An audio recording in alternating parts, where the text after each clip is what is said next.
Guys, kain tayo ng leche flan, guys. Ayan, guys, oh, masarap. Naku po. Kalimutan ang cholesterol, guys, kasi masarap ito, guys.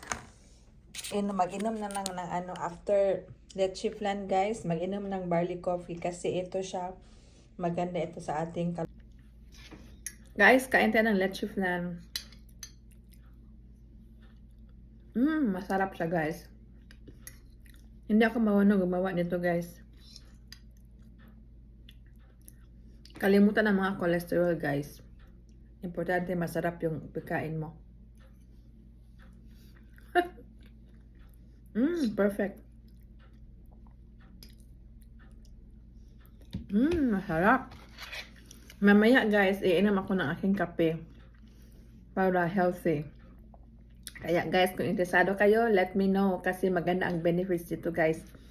Kahit kumain ka ng mga ganito, tapos healthy naman yung iniinom mo, mabawi din yan, guys. Let me know. Message